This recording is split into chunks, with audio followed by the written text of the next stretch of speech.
Welcome to the Yummy and Fearless podcast with the Side Chicks, where we offer our side of the issues.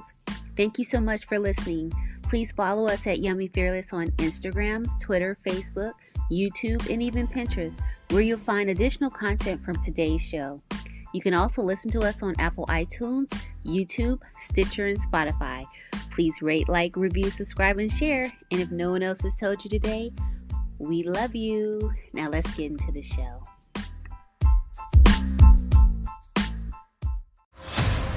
Begin Podfix Network transmission in 3, 2, 1.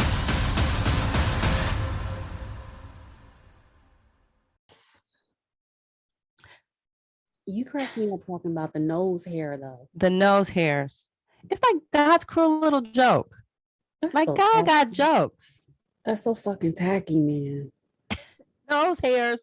And then I hate when I didn't realize that they had grown like that until after I've been around people. I'm like, God damn, I got a big, thick ass long hair coming out of my nose and didn't notice it. And I'll think it's like a booger or something, you know, Right. or something. No, it's a hair. Oh, it's the hair. I know. I have to catch myself smiling. But then I'm like, why do I have like boogers? It's because like your hair, your nose hair is so long. It's bringing everything from your nose on out To your lip. I mean, What is that? it's Not right. It's not yeah. right. It's a total betrayal. I'm just like, And then the mustache. Don't even get me started on the mustache. The mustache that I now have to rid myself of. It used to be like once every couple months. Now it's like once a week. Or I have a full mustache. But I don't, even though I should do it once a week, I don't. And then invariably I'll catch a glimpse. I'm like, I got an Aunt Bunny. And it's like, why did I let this go so long? Why? oh, I look up and I have a straight goatee. I'm like, damn. But you know, it's so subtle. You know what I'm saying? That It's subtle. You don't notice it when You you're don't looking at notice yourself it. every day, but I bet you everybody else can notice it. You Damn look up and goatee. got, like, a goatee like Aaron Hall and shit. Jam. Oh, jam. That's some bullshit. I'm like, That is my some shit bullshit. getting stuck in my goatee. Damn. Oh Mm. my goodness. We got a few things to talk about today. We do. So, Where do you want to start? well, I'm Yummy. I'm Dark Phoenix and we're the side chicks. Yeah. Why?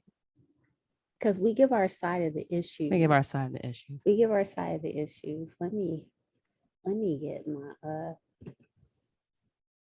situation here together. Wait a minute. Okay. You know what? I realize now why the links I was sending you for Charleston White were saying private. Why? Because he's been censored. Really? Yes. He's been censored. By T.I. T.I. censored him? How is that possible? He has been calling the mayor media. The mayor of YouTube. So like the one link I sent you for interview he did with Big Facts. Yeah. They're out of Atlanta. They're on Revolt now, but they're out of Atlanta. Okay. So that went private. 85 South, they're out of Atlanta. That went private. Wow. So in other so only his content from their channels? Yeah. Okay. So they made it unsearchable or inaccessible. Yeah. So other Black media people are saying, so like DJ Academics has said that T.I. called him too, and was like, don't put anything of him up. If he calls you, don't interview him, don't anything. And there's a few other people that said T.I. contacted them And T.I. himself put up, if you're with him, you're against me. If you mess with him. So the reason the links I was sending you that previously worked no longer work. What do you think of that? I mean, I think that that's whack. It's so bitch-like to me. I think all you're doing is giving him a bigger platform, like a bigger platform than he would have had if you hadn't said anything. If you had just left this alone, because it makes you even more curious as to like, so then, because I had to actually go look what it did, because I couldn't access those. I went looking for him to see what he said, and then that led me to other things of his, so all you're doing is blowing him up. You're doing the opposite. Yeah, so it's interesting. I mean, so like this last week has been interesting in terms of, if nothing else, censorship. Yeah. So I don't know, like the whole T.I. Boosie thing and like the moves that T.I.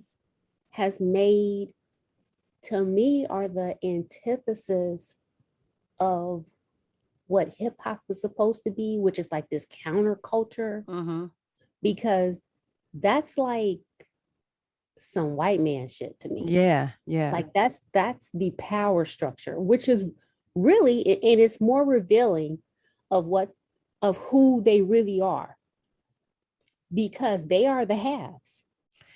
They are the haves. Yes, but all he's doing is using his power and influence. And when you look at the reason that he's doing this for, because someone called his child ugly, to go through all of those steps, I just hope you put in a similar effort to curtail that young man's behavior. As much effort into that as you have into, but I don't think that, how can I say this? And I like T.I. Like, I don't have anything against T.I. T.I. is all right with me for the most part. I thought he's done some questionable things in the past, especially where his daughter is concerned about the hymen and all of that stuff. But I don't think he has. It's like this. You can't stop this train. You cannot stop this train. I don't care how much you try, because that's not how the internet works. No. Guess what? No. Just like you just said, now all you're doing is sparking curiosity, and now you make him even bigger than he would have been. If you had just ignored him, he would have gone away on his own. Do you know how many people have said things about celebrities that they choose not to dignify? Some things you just have to, it makes you look guilty. It makes you look real guilty and real sus, because you can't handle somebody criticizing you. Right. So there's that. Yeah. Nobody's saying that they were just like in total agreement with Charleston White with everything he said or the way in which he said it. Nobody was even saying that. But the way that he like tried to throw his power, money, and influence around over really what this offense is about, that's some tacky shit. That's some tacky shit. But you said it, and you said it very well. If he had put as much effort, or if he would put as much effort into curtailing his son's jacked up behavior as he is in trying to silence this nobody, gosh, we might have a well-behaved, we might be on to something. Raggedy head dude. We might be on to something, because if I were T.I.'s wife, or if King were my child, fuck whatever little disagreement I'm having with Charleston White, fuck him. Okay. Yeah.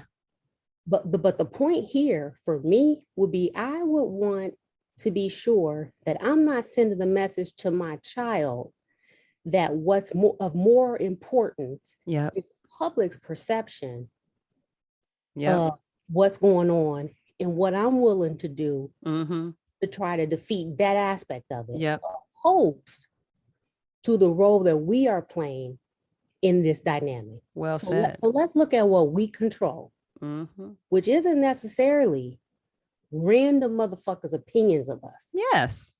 All right. That's not really, I don't think that's the best place for us to put our energy. So let's Preach. talk about what we control, and let's just be honest with the parts that we played in this. Preach. Going live on Instagram when you're having conflicts, that you brought that. That's ours. We got to own that. Yep. Boo. Nope.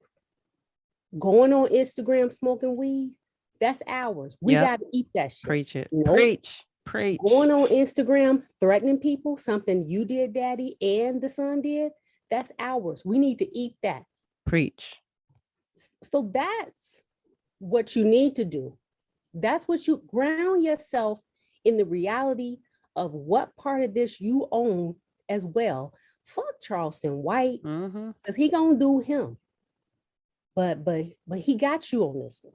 Yep. And on top of that, Charleston, once you started this, Charleston White started going through how your federal case. And now you only hear talking about your federal case. Yeah, again. Yeah. Yep. Oh, you this is like a checkmate. this is like textbook of everything not to do is what you do. Like, who's your counsel, man? You don't have a publicist or something? Right. He could have talked through his publicist if it was all of that. I mean, I don't know. It's just, it's such a waste of energy, waste of time. And to no avail, really, because I still saw what Charleston White said and more. I still saw what he said. So what's the difference? I don't know. It's just like, and it's like you tried to, you acted like the establishment. I think a little bit of the establishment is part of this gangster mentality. I think it's kind of like, I think he thought he was being gangster. I think that's what he thought. So I think there's a fine line between the establishment and gangster in reality and in some people's minds. I think there's some overlap there, but it's still, it's still not who we are. It's not like you said, it's not the spirit of hip hop. No, I don't think it is. I think that hip hop is founded on kind of this free speech, this, you're gonna call it out, you're gonna call out. And then it kind of evolved into, and I hate to quote this dude, Charleston White, but he did talk about how certain rappers talk about, what they've done with underage girls and smoking or taking Molly and Percocets and things like that. I don't know when that was like, right. Rappers would talk about smoking weed, but these guys talking about doing hard drugs. Absolutely. So I don't know that was the spirit of hip hop. I don't know if that's the origination, how it originated. But it's not, I don't know that fares well. I don't know that that's going to serve him. I don't know that serves him well to try to shut this dude now. He's a nobody, or he was. Now you've elevated him to the level of to the point where you're asking fellow or media to not interview him. You putting a lot of importance in his pocket, putting a lot of importance on him. That's a lie. You're doing too much. Because you're just doing too much. I don't know. I'm just kind of disappointed in him in his conduct in relation to this, because T.I. has, his faults, but he also has a lot of redeeming qualities, and I just think he's too damn old. He should know better. I thought he was smarter than that. I did. Just thought he was smarter too. I thought he was smarter. So, but yeah, he all in his feelings and shit. So there is a self-proclaimed cougar named Hattie Weiner. Weiner. I think her name is Weiner. She's 86 years old, and she says aging women are faced with anti-sexual stereotypes, but she is as open about her sexuality as ever. And she's a sexologist who previously starred on the TLC series Extreme Cougar Wives, and says that she has a new perspective on her approach to relationships. So her quote is, I always want more. I'm stopping casual sex, says the 86-year-old cougar. The creator of Sex with Aging is best known for her tagline of being a committed virgin until the age of 22 and a committed slut from 55 on. So she been in like a whole phase for what? Longer than we've been on the earth. 30 years. So she didn't like embrace her sexuality until like 55. That's right. Cause she said she got, did she get divorced or She something like got that? divorced. She was married for 25 years before her whole phase, which she's still in. So what is a whole phase though? Just smashing. She smashed. She, getting smashed. She said she started putting ads in the paper Yeah, asking for, rendezvous. but like how unusual is that? Like, so she was married for 25 years. How bad must the dick have been to get out of that marriage of 25 years and start putting ads in the paper like anybody want this pussy? I don't know. Well, she came up in an era where it was a lot different than the era is now. So she came up in an era where you had to be repressed. And I think it was, it probably was an act of liberation for her in her eyes, like I'm going to do whoever I want, whenever I want. But she likes younger men because if I'm understanding correctly, she said it kind of reminds her of, or that's where her growth kind of got stunted at that age, in the 30s, 40s range. But at 55, she probably, if she wasn't going through menopause, she probably was post-menopausal when your vagina is like dried up and stuff. To be like in that phase when most women are like, leave me alone, to where she's like, come get this. I think she probably, is it one of those you use it or lose it type of things? Like maybe we get dried up because we don't use it as much. I mean, she's sexually liberated. I mean, I kind of admire her just because she's defying stereotypes. She's going against the grain. And at the same time, I feel sad for her. So I admire her, but I feel sad for her because she basically is saying like nobody wants to do anything. They don't, I want to have a relationship. She said she always wanted to have a relationship, even when she was just fucking. She said she would always be sad that it didn't work out, but she had to come to terms with the fact that it probably wouldn't work out, or just come to terms with the fact that if it worked out, good, but if it didn't, she had to just be okay, which is why she stopped having casual sex, because it was just too painful for her to not have it materialize into a relationship. So that's the part that makes me sad. And she basically is saying that once you get to be a certain age, even though you can clearly still be sexual, you can still be sensual, you can still have passion, men her age are not checking for somebody her age. Wow. Okay, so this is sad. So she would prefer a relationship. Yes. She just can't necessarily get the relationship part.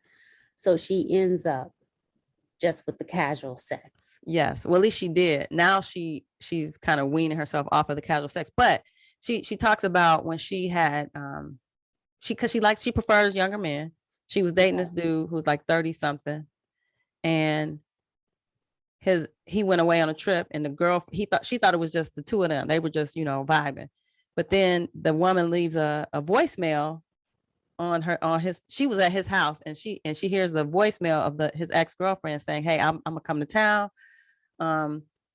Hope to see you again. Can't wait to see you, blah, blah, blah." So she's like, she calls him up and she's like, she just called. Go ahead and, see her and maybe have sex with her. And then, you can let that be your choice. You can choose at that point, or you can choose after that point. And of course, after he hooked up with his ex, he was like, yeah, I don't think this is working out with Miss Hattie. So she said she was so devastated, like just devastated. Like it was so painful that she actually put an ad in the, she went to a place where it's called a S&M place.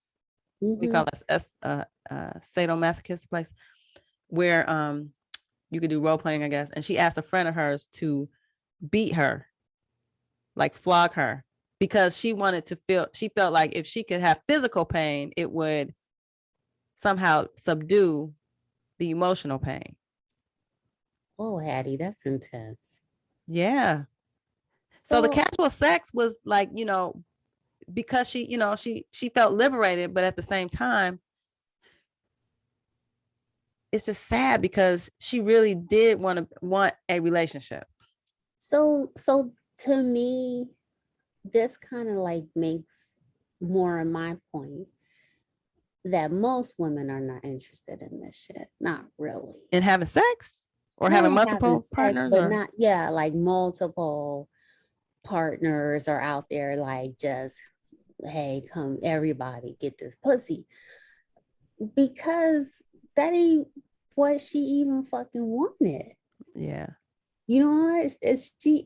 She don't even fucking want that. If she could have got what she really truly wanted, was a real guy in a real relationship and a real connection, but she never got the real connection, so she just kept popping that pussy. Yes. She didn't want that, and that's what I think. I think that like maybe younger women aren't as in touch with the fact that sometimes women, I think, get so caught up in what it is in the process that on some level, I feel like women are like playing man. Oh yeah. They say there's a saying that goes, men play at the game of love all for the sake of sex. Women play at the game of sex all for the sake of love. Absolutely. So I don't know how true that is, but what's she supposed to do though? She still has all this passion. She still has the ability, the desire to be sensual, but young men are still sowing their oats, if you will. And then older men are not checking for anybody her age. What's she supposed to do? Yeah, I agree with that. I guess, everything costs though, even though, she still wants to be out there and in the game, there's a cost though for all of those experiences.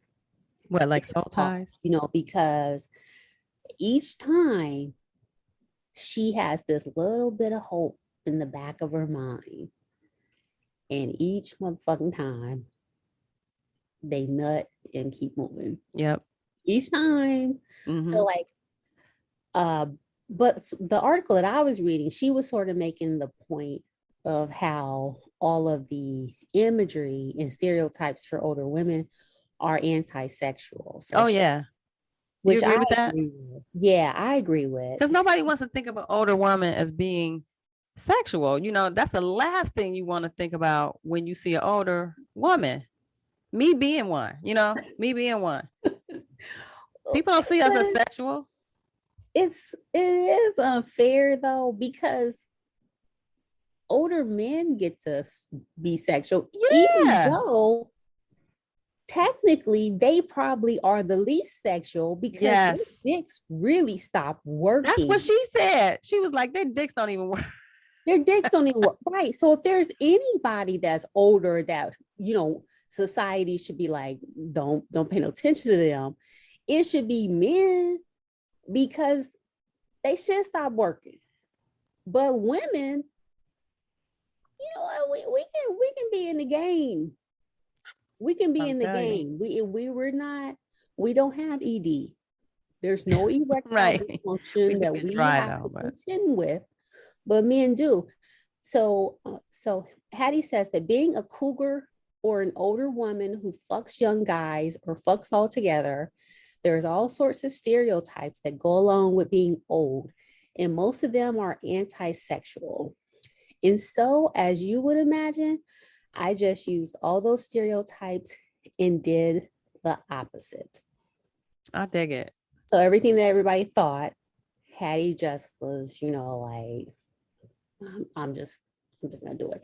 So when she started the newspaper, putting the newspaper ads in kids, this was before the internet. So I'm sure if the internet existed, she would have done it on the internet or the apps. So she put in there looking for a supremely sexual man under 35.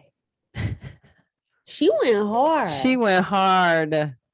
She was not playing games. She was like, listen, this is what I want. I kind of admire that. I kind of admire that. Well, then if you look at, so what year was 30 years ago? When was this?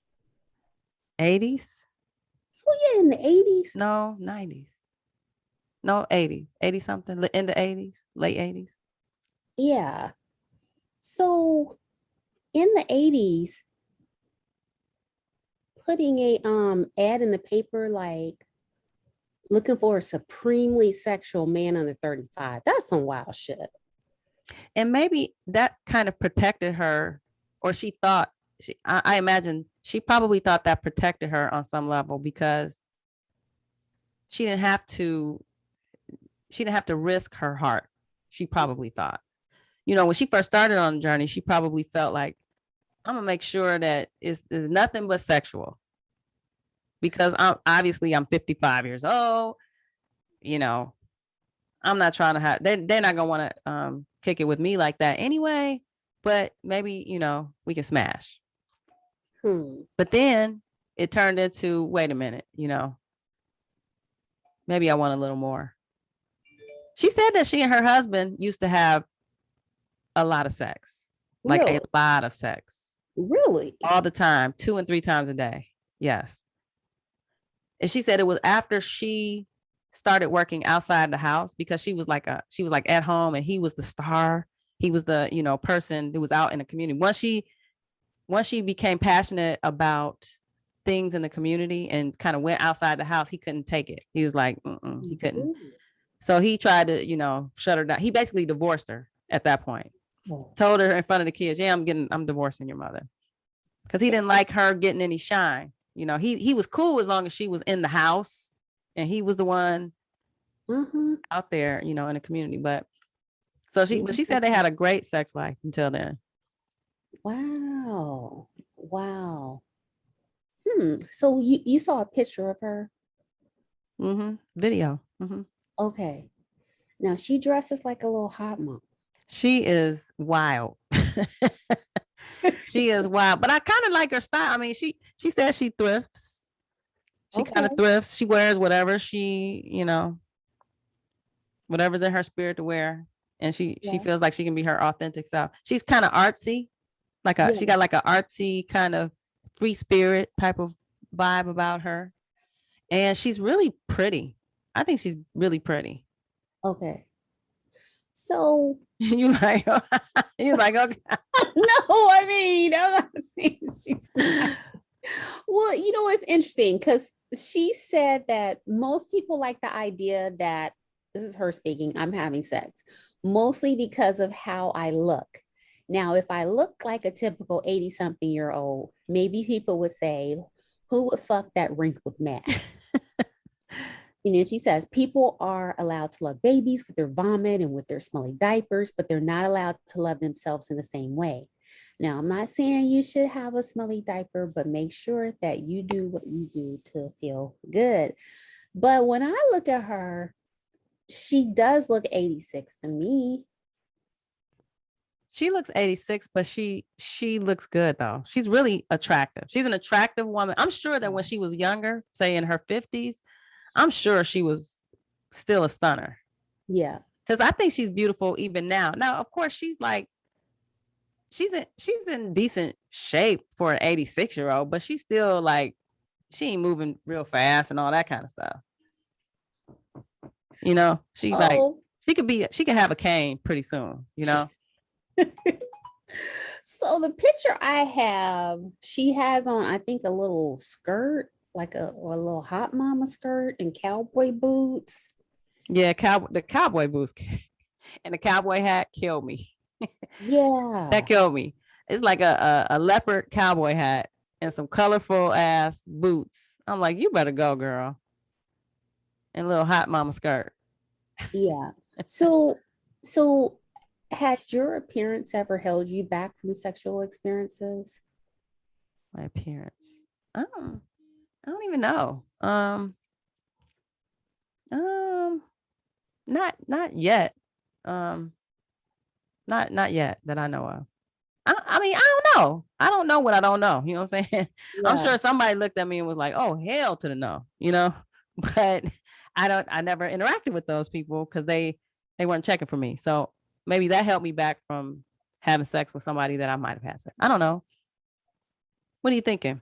Well, I think that for a lot of women, their perception of their physical appearance does hold them back. Oh, their perception of their physical Right. appearance. Men.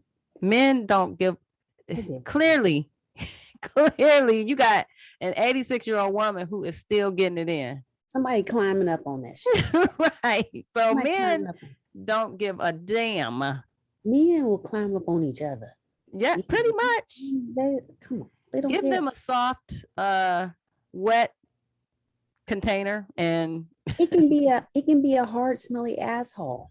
they'll put their dick in it. They'll put it in there. It could be a paper towel that's a little damp. Right. They'll put They'll their, put it in yeah, there. pretty much. It could be a hole in the ground. Just yeah, yeah. So it's about your perception, but I do think that it's common that a lot of women get stuck up on that. But like Miss Hattie has never had that, which is somewhat unusual as well. Like she feeling herself, and she said that I look and I ask myself, do these wrinkles really matter to me? They don't. What matters to me is muscle. These muscles, she said, pointing to her legs. I don't want to insult my body. There has to be a way to honor what time takes and what time gives, and that's what I live with. So she don't give a fuck. She I think that's a like, great quote, by the way. I think there should be, I love that quote by her that a way to honor what time takes and what time gives. So that was in response to them asking her if she would ever get plastic surgery. You know, in this day and age of Botox and plastic surgery, she was like, nah. Wow. She's like, the wrinkles that, you know, it is what it is. But like, think about like the girls from this generation that, you know, they put up pictures, they in their 20s and they got to have a filter. Yep. BBLs and boob jobs. Botox and lip filler. They gonna be fucked up. Like, Man, I just don't get it. I just don't. And then men, I wonder, like, do men really like that? Do men really like the fakeness of it's like having a doll? Like, what happened to the realness of, I don't know. I don't really, if a guy came to me, if I like muscles and a guy had to get some implanted, I don't know that I would feel the same. but you know what? I don't know. I think like the whole sense of what is normal, like everybody's sense of reality is so altered. I think everybody. True. I mean, because these same guys, at least their peers, they spend all their time looking at these images, Yeah. these altered images as well. Yeah. You know, so what they want and expect and hope for is unrealistic too, because they like all these pictures and look at it and yeah. So it's clearly not about hopefully we can become evolved, and the young women of today can become evolved enough to realize looks are going to fade. I don't care what you look like.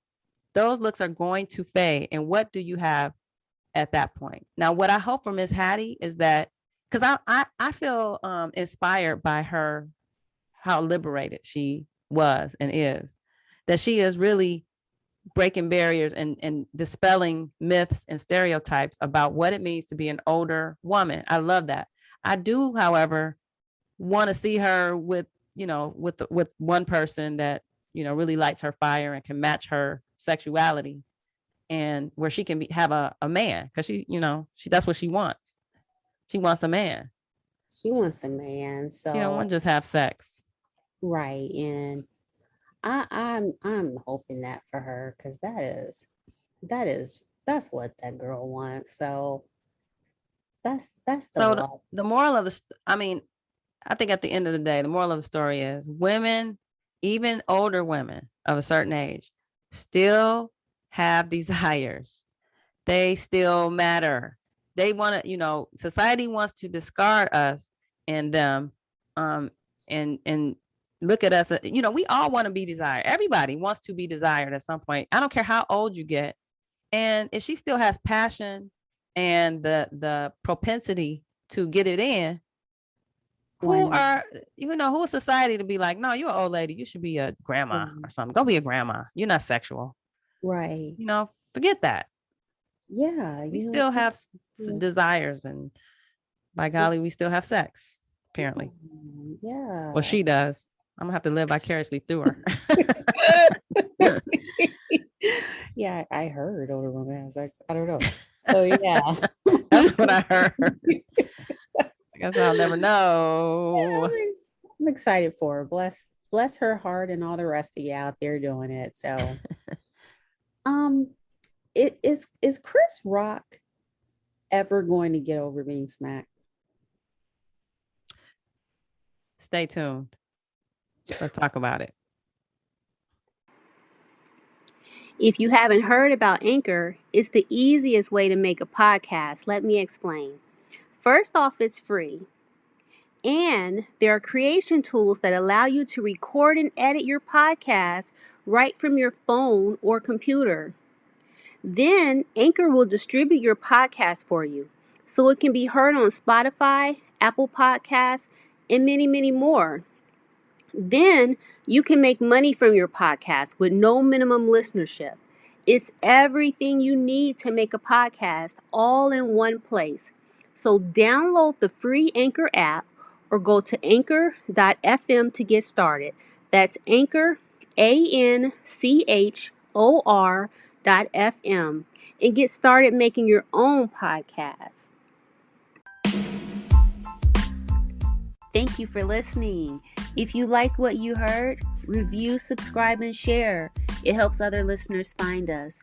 And don't forget to follow us at Yummy Fearless on Instagram, Twitter, Facebook, YouTube, and even Pinterest, where you'll find additional content from today's show and also our highly curated He Can Get It list.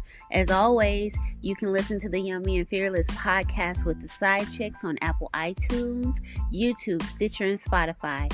And if no one else has told you today, we love you and thank you so much for listening.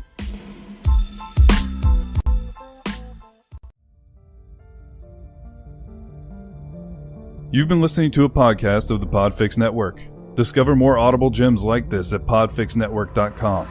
Make sure to catch up-to-the-minute network shenanigans by following @Podfix on Twitter, official_Podfix on Instagram, @Podfix Network on Facebook. And make sure to subscribe to Podfix Presents wherever you choose to find podcasts. The Podfix Network, artist owned and loved.